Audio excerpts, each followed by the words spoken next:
Bangkok Thailand के 2 दिवसीय दौरे पर पीएम मोदी। थाईलैंड के पीएम ने प्रधानमंत्री मोदी को किया निमंत्रित। 6वें बिस्मेटिक शिखर सम्मेलन में भाग लेंगे पीएम मोदी। सीएम रेखा गुप्ता का एक्शन, एक नई वाहन पॉलिसी जल्द लागू होगी। सीएम रेखा करेंगे जहां पर दिल्ली में बाहर से आने वाले वाहनों के लिए पॉल्यूशन सर्टिफिकेट होगा अनिवार्य। जल संसाधन मंत्री प्रवेश साहेब सिंह वर्मा ने आपको घेरा। कहा, पिछली आपदा सरकार ने सत्ता में मचाई थी खुली लूट। चुनाव से पहले भेजा था जनता को लाखों की बिजली बिल। नमस्कार, स्वागत है आपका और मैं हूं आपके साथ सपना दीपक मद्देशिया। बुलेटिन का आगाज करेंगे। प्रधानमंत्री नरेंद्र मोदी बैंकॉक थाईलैंड के लिए रवाना हो गए हैं, जहां प्रधानमंत्री नरेंद्र मोदी थाईलैंड के प्रधानमंत्री पैतोंगटान शिनावात्रा से निमंत्रण पर थाईलैंड के 2 दिवसीय दौरे पर हैं। प्रधानमंत्री मोदी 4 अप्रैल 2025 को होने वाले 6वें बिम्स्टेक शिखर सम्मेलन में भाग लेंगे। ये प्रधानमंत्री की थाईलैंड की तीसरी यात्रा होगी।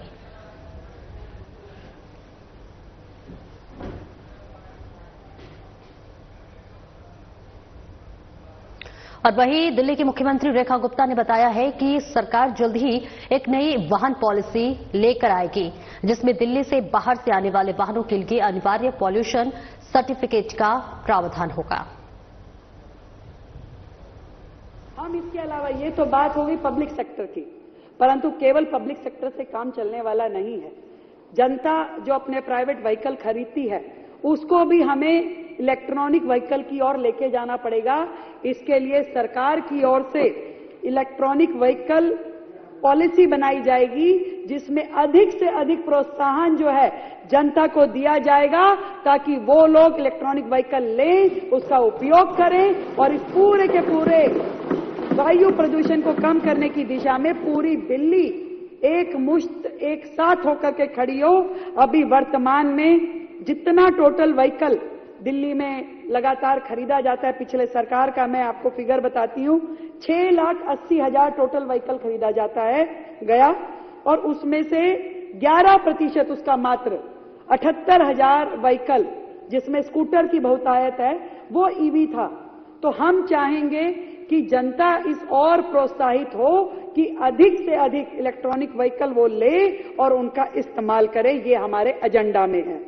पुराने व्हीकल की बात भी मैं बताना चाहूंगी कि पुराने व्हीकल जो कि 10 साल पुराने डीजल के हैं या 15 साल पुराने पेट्रोल के व्हीकल हैं, उसमें पूरी तरीके से कार्रवाई, अनुशासनात्मक कार्रवाई हो कि जहां जो पॉलिसी के अंतर्गत उस पर बैन है, उसको लागू किया जाना चाहिए।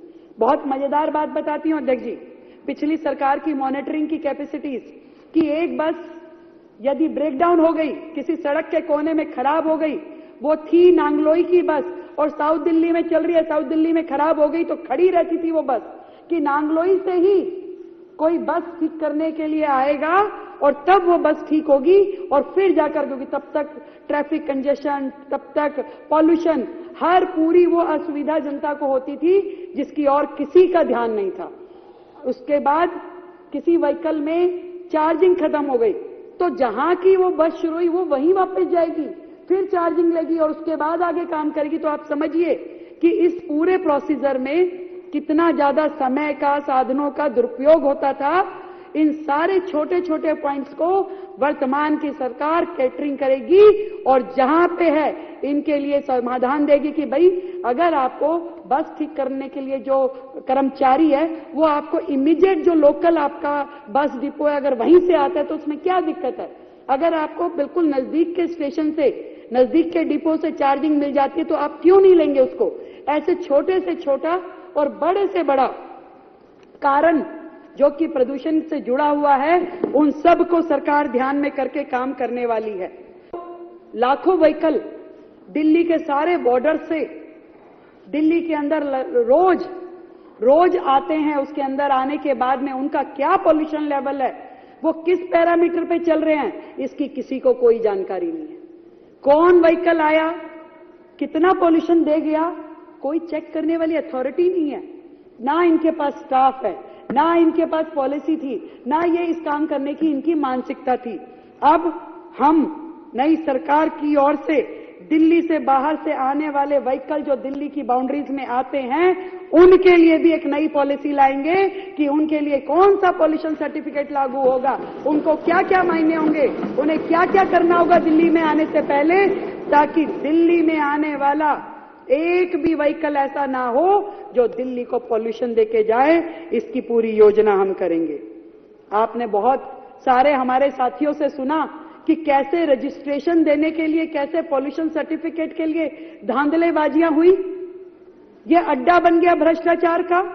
परंतु नई सरकार की ओर से एंड ऑफ व्हीकल के लिए जो रजिस्ट्रेशन है, या रिन्यूअल के लिए, या पॉल्यूशन सर्टिफिकेट के लिए जितने भी पैरामीटर है उनको सख्ती से लागू किया जाएगा और थर्ड पार्टी ऑडिट भी कराई जाएगी, ताकि कोई भी किसी भी तरह के भ्रष्टाचार में लिप्त ना हो और हर तरीके से जेन्युइन सर्टिफिकेशन सारे के सारे हमारे।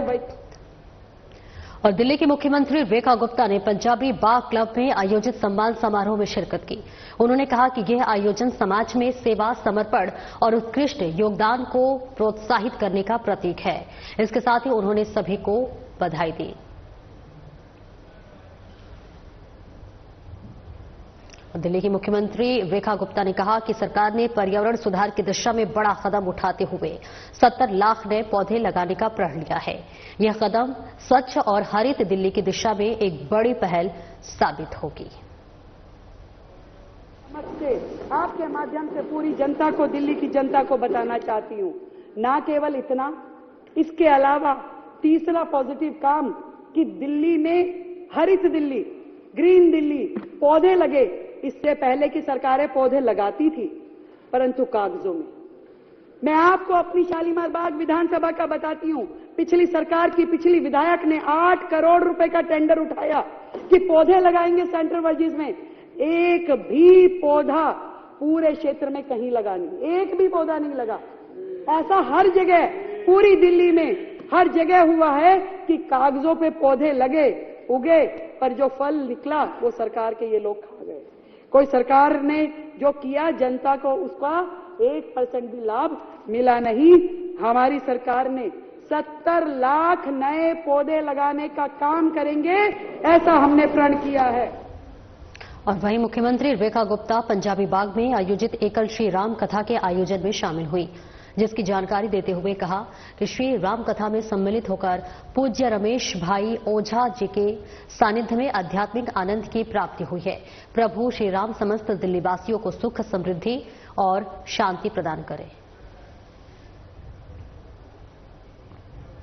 मुख्यमंत्री रेखा गुप्ता ने फुलवारी प्री स्कूल के कार्यक्रम में शिरकत की। उन्होंने बताया कि नन्हे मुन्नों की मुस्कान और उनकी ऊर्जा से अभिभूत हुई।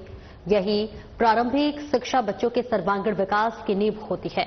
इसके साथ ही उन्होंने कहा कि बच्चों के उज्जवल भविष्य के लिए हम सतत प्रयासरत हैं। वहीं दिल्ली के मुख्यमंत्री रेखा गुप्ता ने पालन विधानसभा से विधायक कुलदीप सोलंकी के जन्मदिन के इस शुभ मौके पर हार्दिक शुभकामनाएं दी है। मुख्यमंत्री ने सोशल मीडिया पर पोस्ट कर लिखा कि ईश्वर से आपके उत्तम स्वास्थ्य व दीर्घायु जीवन की कामना करती हूं। और देखिए, ये ट्विटर के माध्यम से देखिए मुख्यमंत्री ने बहुत बहुत बधाई और शुभकामनाएं दी है जन्मदिन के मौसम। और दिल्ली के सीएम रेखा गुप्ता ने ट्वीट कर छत्रपति शिवाजी महाराज को पुण्यतिथि पर राष्ट्रश्रद्धांजलि अर्पित की। उन्होंने ट्वीट कर लिखा कि अदम्य साहस, प्रेरणादायक नेतृत्व और अटूट विश्वास से स्वराज की नींव रखने वाले छत्रपति शिवाजी महाराज जी के आदर्श आज भी हमें देशभक्ति, एकता और समर्पण के लिए प्रेरित करते हैं। छत्रपति शिवाजी महाराज की पुण्यतिथि पर विनम्र श्रद्धांजलि। और दिल्ली सरकार के जल संसाधन मंत्री परवेश साहिब सिंह वर्मा ने आपको घेरते हुए कहा कि पिछली आम आदमी पार्टी राज सरकार ने सत्ता में रहते हुए खुली लूट मचाई और चुनाव से पहले बदमाशी करते हुए लोगों के घर लाखों की बिजली बिल भेज दिए, जिसकी वजह से जनता उनकी गलतियों का खामियाजा भुगत रही है। आदरणीय अध्यक्ष जी, ये जो लोग 10 साल सत्ता में रहे, ये इतने पाप करके गए हुए हैं कि हमको समय लगेगा इनको ठीक करते। अगर ये जो सारे सदस्यों ने एक बात कही है कि 100 गज के मकान में भी लाखों रुपए के बिल आ रहे हैं। 25 गज के मकान में भी लाखों रुपए के बिल आ रहे हैं। तो कहीं ना कहीं इलेक्शन से पहले जो सरकार थी उन्होंने ये बदमाशी करी है कि ऐसे लोगों के घरों में लाखों रुपए के बिल भेजकर उनको डराया जाए, धमकाया जाए। और जो उस समय के मुख्यमंत्री रहते थे वो ये कहते थे कि हमारी सरकार आएगी तो हम सभी को माफ कर देंगे, बिल आपको जमा कराने की जरूरत नहीं है। अगर भारतीय जनता पार्टी की सरकार आएगी तो आपको लाखों रुपए के बिल। तो इस तरीके से उनको डराने का भी काम किया। अभी हमारे सदस्य मारवा जी कह रहे थे हमारे मान सम्मान की रक्षा कीजिए क्योंकि नई नई सरकार बनी है। तो मैं आप सभी को एक बात कहना चाहता हूं कि आपका मान सम्मान बढ़ाएंगे, कहीं पर भी मान सम्मान आपका कम नहीं होने देंगे। और इसके बारे में जो भी एलपीएससी की बात करी, लेट पेनल्टी सर्विस चार्ज की, ये भी बहुत ही जो है ब्याज के ऊपर ब्याज लगा रहे हैं। तो हमने मुख्यमंत्री जी से भी बात करी थी, मुख्यमंत्री जी से बात हुई है और बहुत ही जल्दी आपको खुशखबरी भी देंगे दिल्ली की जनता को। और मैं आपको एक बात बड़े स्पष्ट रूप से कहना चाहता हूं, जब तक इस समस्या का समाधान नहीं निकलता है तब तक एक भी कनेक्शन को काटेंगे नहीं। कोई भी पानी का कनेक्शन नहीं कटेगा अगर कोई बिल अपना जमा नहीं करा रहा। जिसके घर में 25 गज 50 गज, मैं कोई कमर्शियल टावर की बात नहीं कर रहा, मगर ऐसे छोटे घरों में अगर कोई बिल नहीं जमा कराता। तो दूसरी बात, इसमें जो मीटर रीडर हैं, ये बात भी ठीक है, अभय जी ने कही है कि जो मीटर रीडर है ये बहुत बड़ी बदमाशी करते हैं। अब ये जो है मैं सारे सदस्यों से कहूंगा कि आप भी जनता से कहिए, मैं भी दिल्ली की जनता से कहना चाहता हूं, अगर कोई मीटर रीडर बदमाशी करता है कृपया सेटलमेंट में मत जाइए, आपका कनेक्शन नहीं करेंगे, हमें उसकी शिकायत। दिल्ली की बीजेपी सरकार के जल मंत्री और नई दिल्ली से विधायक प्रवेश वर्मा ने केजरीवाल सरकार के दौरान आए पानी के बढ़े बिल पर बयान दिया है। उन्होंने कहा कि पहले की सरकार ने पता नहीं कैसे क्या किया जिससे 25-50 गज के मकानों में भी पानी के लाखों रुपए के बिल भेजे गए। हम इसकी जांच करा रहे हैं, जितने भी बढ़े हुए बिल हैं उसे ठीक करेंगे, अगर बिल्कुल गलत है तो उसको माफ भी करेंगे। जुर्माने पर भी राहत देने के लिए हमारे मुख्यमंत्री से अच्छी बात हुई है और उस पर भी जल्द घोषणा करेंगे। पहले की सरकार थी उन्होंने कैसे क्या सिस्टम किया कि चाहे 25 गज का मकान हो चाहे 50 गज का मकान हो, उनके यहाँ पे भी लाखों रुपए के बिल भेजे पानी के। तो उसकी हम लोग जो है जांच करा रहे हैं, जितने भी बड़े हुए बिल हैं वो सबको ठीक करेंगे, अगर बिल्कुल गलत है तो उसको माफ भी करेंगे। और एक जो है हमको हमारे सदस्य जो कह रहे हैं कि उनके पेनल्टी फिर वो ब्याज के ऊपर में ब्याज ऐसे लगाने का, उसके ऊपर में भी राहत देने के लिए हमारा मुख्यमंत्री जी से बात हुई है, तो एक अच्छी जल्दी घोषणा करेंगे। सर, आपने एक और बात ये भी कही थी कि जो बिल आए हुए हैं उन्हें लेकर जो उपभोक्ता है वो ज्यादा चिंता ना करें, पैनिक ना करें, उसका समाधान पर कनेक्शन भी कर रहे हैं। देखिए, जो नीचे के मीटर रीडर होते हैं वो क्या करते हैं कि गलत बिल देते हैं, तो वो रीडिंग गलत करके तो वो ज्यादा बिल बनाते हैं और उसको ठीक करने के चक्कर में वो नीचे लोगों से पैसा ले लेते हैं। तो इसकी बहुत सारी शिकायत आई है। मैंने कहा है लोगों से, अगर आपके बिल गलत है, आपको लगता है, तो बिल्कुल ना घबराएं, आपका कनेक्शन कोई नहीं काटेगा। प्रवेश साहिब सिंह वर्मा ने छत्रपति शिवाजी महाराज को उनकी पुण्यतिथि पर याद किया। प्रवेश वर्मा ने कहा कि जय भवानी जय शिवाजी, हिंदू हृदय सम्राट, धर्म रक्षक, अन्याय और अत्याचार के विरुद्ध लड़ने वाले पराक्रमी योद्धा एवं मराठा सम्राट छत्रपति शिवाजी महाराज जी को उनकी पुण्यतिथि पर सादर नमन। और वहीं दिल्ली के पर्यटन मंत्री कपिल मिश्रा ने सोशल मीडिया ट्विटर पर वक्फ मामले को लिखते हुए कहा है कि प्रधानमंत्री मोदी के नेतृत्व में हमारी सरकार सबका साथ सबका विकास के संकल्प को साकार करने के लिए दिन रात जुटी है। इसी कड़ी में वक्फ विधेयक 2025 एक क्रांतिकारी कदम है जो कि मुस्लिम समुदाय के गरीब भाई बहनों के हितों को ध्यान में रखकर लाया गया है, जो वक्फ संपत्तियों के प्रबंधन और प्रशासन को पारदर्शी बनाएगा। इसके जरिए डिजिटलीकरण को बढ़ावा देकर वक्फ संपत्तियों में होने वाली वित्तीय हेराफेरी पर और अवैध कब्जों पर लगाम लगेगी, तो वहीं वक्फ बोर्ड का राजस्व बढ़ेगा, जिससे गरीबों के उत्थान के लिए कल्याणपुरी कल्याणकारी योजनाओं का दायरा और मजबूत होगा। और दिल्ली के पर्यटन मंत्री कपिल मिश्रा ने भारत के पूर्व राष्ट्रपति रामनाथ कोविंद से मुलाकात की, साथ ही मिलकर मार्गदर्शन व आशीर्वाद लिया। सोशल मीडिया पर जानकारी साझा करते हुए लिखा कि राष्ट्र एकीकरण पर आपकी सोच, आपकी सहजता, विनम्रता अनुकरणीय है।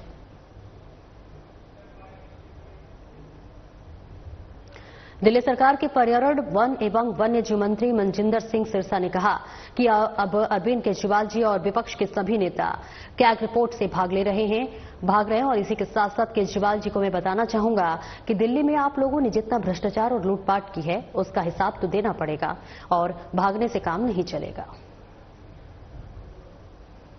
विपक्ष जब तक दिल्ली की कैग रिपोर्ट दिल्ली के विधानसभा में चर्चा में आती है तब तक विपक्ष भागने का नाम लेता है और कोई ना कोई रास्ते ढूंढ देता है। लेकिन मैं विपक्ष को एक बात कहना चाहता हूं, अरविंद केजरीवाल जी भी ऐसे ही भागते रहे और आखिर भागते भागते भागते कहां भाग गए आप सब लोग देख रहे हैं। दिल्ली की जो बर्बादी आपने की है और दिल्ली को जो लूटने का काम आपने किया उससे भागने से काम नहीं चलेगा। कैग रिपोर्ट आई है इन्वायरमेंट के ऊपर, लेकिन आज जैसे हमारे मुख्यमंत्री जी ने बताया दिल्ली को जो उन्होंने सांस से रोक रखी थी, किस तरह से भाजपा की सरकार माननीय रेखा गुप्ता मुख्यमंत्री जी की अगुवाई के अंदर दिल्ली को साफ हवा देने के प्रयत्न कर रही है। लगातार हमारे यत्नशील हैं। और वही मनजिंदर सिंह सिरसा ने ट्वीट किया, उन्होंने लिखा कि जब तुम्हारे हौसले बुलंद होंगे तो पहाड़ जैसी मुसीबतें और संघर्ष भी मिट्टी के ढेर के समान ही प्रतीत होगा। हिंद स्वराज के संस्थापक, पराक्रमी योद्धा, सनातन संस्कृति के ध्वजवाहक, कुशल शासक एवं महान योद्धा छत्रपति शिवाजी महाराज की पुण्यतिथि पर उन्हें विनम्र श्रद्धांजलि। दिल्ली सरकार में शिक्षा मंत्री आशीष सूद ने जानकारी देते हुए बताया है कि चैत्री नवरात्रि के पावन पर्व पर सी ब्लॉक स्थित दिव्य मंदिरों में दर्शन कर नवीन ऊर्जा की प्राप्ति हुई। और वही कैबिनेट मंत्री रविंद्र इंद्राज सिंह ने दिल्ली के उपराज्यपाल विनय सक्सेना के शासकीय आवास पर पहुंचकर उनके स्नेह पूर्वक भेंट की उनसे और इसी के साथ उन्होंने इसकी जानकारी देते हुए बताया कि इस दौरान विभिन्न समसामयिक विषयों, शासन से जुड़े महत्वपूर्ण पहलुओं और विकास कार्यों पर विचार विमर्श हुआ। साथ ही मंत्री रविंद्र इंद्राज सिंह ने उपराज्यपाल के स्नेहपूर्ण आतिथ्य के लिए उनका हृदय से आभार व्यक्त किया। कैबिनेट मंत्री रविंद्र सिंह इंद्राज ने जनता से बात की और उनकी बात सुनी। वहीं कई मुद्दों को लेकर विकास पर भी बातचीत की गई। बताते चले कि उन्होंने अपने निजी आवास पर विभिन्न क्षेत्रों से आए लोगों की समस्याओं को सुना। इसको लेकर उन्होंने कहा कि देवतुल्य जनता जनार्दन से संवाद कर उनकी समस्याओं, सुझाव और अपेक्षाओं को सुना। कैबिनेट मंत्री रविंद्र इंद्राज सिंह ने अपने निजी आवास पर जनता की समस्याएं सुनी और इसको जानकारी उन्होंने सोशल मीडिया के माध्यम से दी। उन्होंने लिखा कि दिल्ली और मेरे प्रिय बवाना विधानसभा के स्वजन, आपकी हर समस्या मेरी अपनी है। अगर आप विकास से जुड़ी किसी भी परेशानी का समाधान चाहते हैं तो QR कोड को स्कैन करें और मेरे कार्यालय आकर मुझसे मिलें। दिल्ली के कैबिनेट मंत्री आशीष सूद ने देवी मां की पंचम स्वरूप मां स्कंद माता जी के आशीष से सर्वत्र सुख, शांति, समृद्धि और आरोग्य का वास हो, ऐसी सकल संसार के लिए कामना की। फिल्म निर्माता निदेशक सनोज कुमार मिश्रा मामले में डॉक्टर AP सिंह की एंट्री हो गई है। सनोज कुमार मिश्रा पर दर्ज मुकदमे में डॉक्टर AP सिंह पैरवी करेंगे। उनके वकील डॉक्टर AP सिंह ने खुद इसकी जानकारी साझा की है। मशहूर निर्माता निर्देशक जो कि मुंबई निवासी सनोज कुमार मिश्र, जिन्होंने the west Bengal diary, Shashank जैसी दर्जनों मशहूर फिल्मों को बनाया, डायरेक्शन दिया, प्रोडक्शन दिया और वर्तमान में मणिपुर डायरी, जिसमें दिव्य कुंभ प्रयागराज में वायरल गर्ल के रूप में जो मोनालिसा थी उसको लेकर उसको हीरोइन के रूप में फिल्म बना रहे थे। द मणिपुर डायरी के रूप में विगत दिनों दिल्ली के एक थाने से उन पर रेप, जबरन गर्भपात, मारपीट, धमकी जैसे गंभीर धाराओं में पूरी तरह से झूठा केस एक षड्यंत्र और एक साजिश के तहत दर्ज किया गया। उनकी राजधानी दिल्ली में दबंगों का आतंक 7वें आसमान पर दिख रहा है। एक ऐसा ही खौफनाक मामला उत्तर पश्चिम दिल्ली के शालीमार बाग थाना इलाके से सामने आया है, जहां कुछ दबंगों ने एक 75 साल के बुजुर्ग की बेरहमी से पिटाई कर दी। वही शिकायत लेकर गए बुजुर्ग ने शिकायत दर्ज करवाने पहुंचा तो पुलिस ने भी इस बुजुर्ग की नहीं सुनी और करीब एक सप्ताह बाद पुलिस ने इस संबंध में एफआईआर दर्ज की। 10-12 तो यही थे, लेडीज थी, 2-3 तो लेडीज थे, दो एक ये था किशन गुप्ता, तरुण गुप्ता, अरुण गुप्ता और 2 उसके किशन के लड़के, एक दोता एक पोता, 4 तो ये थे, 2 लेडीज थी। 8-10-12 और आस पड़ोस के हो रहा था। जो दुकान अपने ने किराए पे दी हुई थी वो सब अपना वो खाली नहीं करा रहे, उसका कोई मतलब नहीं वहां पे। जो आया अपने पहले भी इसके खिलाफ 2 एफआईआर करी। और एशिया की सबसे बड़ी मंडी आजादपुर मंडी के अंदर जो टमाटर कभी 200 से 250 रुपए किलो बिका करता था, अब वही टमाटर 2 रुपए से लेकर 10 रुपए तक बिक रहा है। मंडी के अंदर बढ़िया टमाटर 12 रुपए से लेकर 13 रुपए तक बिक रहा है, जो साप्ताहिक बाजार में 20 से 25 रुपए किलो में बिक रहा है। और 100 से लेकर 200 तक। कितने किलो होता है इसमें? 25 किलो। 25 किलो मतलब टमाटर जो शतक लगा चुका था 200 रुपए जा चुका था, वो बिल्कुल जीरो है। बिल्कुल जीरो हो गया। क्या मंडी में क्या रेट मिल रहा होगा? मंडी में चल रहा है हम लोग 100। फिलहाल इस बुलेटिन में इतना ही। दीजिए इजाजत, नमस्कार।